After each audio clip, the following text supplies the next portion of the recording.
the young, and the restless spoilers. Victor had been overly confident, believing that the heavy dose of sedative he administered would keep Jordan unconscious until the next morning. However, Jordan awoke much earlier than anticipated. While Victor and a security guard drove her to the police station, Jordan lay motionless in the back seat. Regaining her awareness and strength, she feigned unconsciousness, keenly observing and listening to her surroundings, assessing her chances for escape. Despite her immediate desire to flee, Jordan knew that her chances of escaping two men in a moving car were slim. She had to remain calm and wait for the perfect opportunity. That chance presented itself when Victor had to stop at a railroad crossing to let a train pass. As the car came to a halt, Jordan sprang into action. She forcefully shoved the guard aside, flinging him away from her, and quickly opened the door. She bolted out of the vehicle, racing across the tracks just before the train arrived. The train's arrival blocked Victor and the guard's view, preventing them from following her.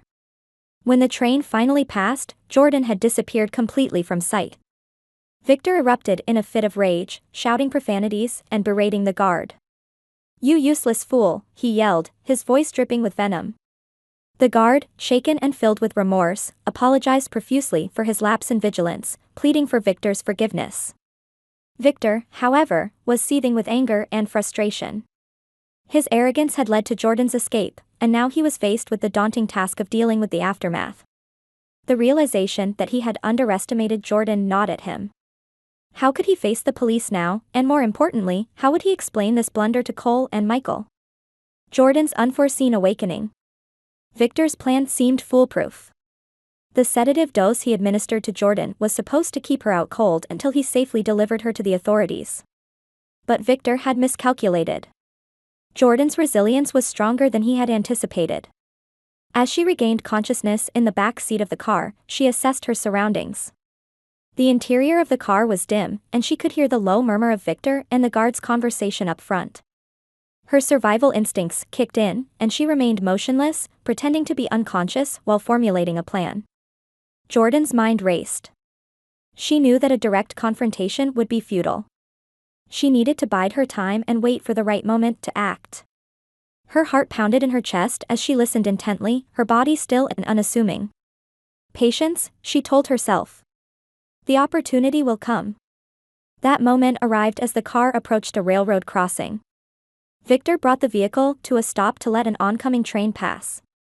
The rhythmic clanging of the crossing bells and the flashing lights signaled her chance.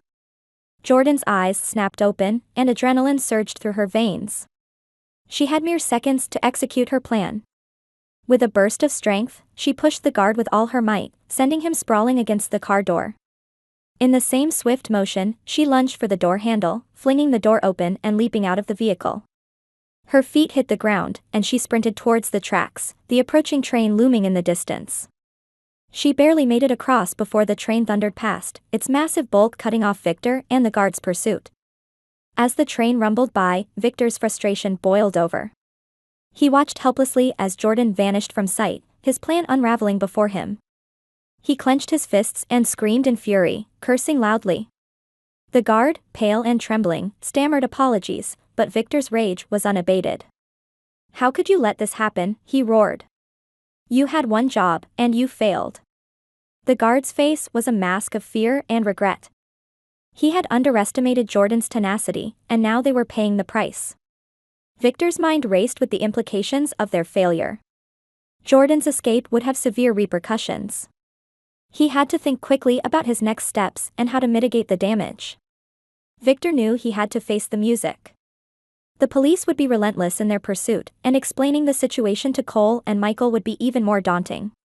He could already anticipate their reactions: disappointment, anger, and a demand for answers. Victor prided himself on his control and precision, but this debacle shattered that image. He needed a strategy to manage the fallout. His first priority was damage control. Victor instructed the guard to initiate a search for Jordan immediately. They had to act swiftly before she could get too far. Next, he planned to contact his legal team to prepare for the inevitable police inquiries. He needed to construct a plausible narrative that would minimize his culpability and maintain his standing.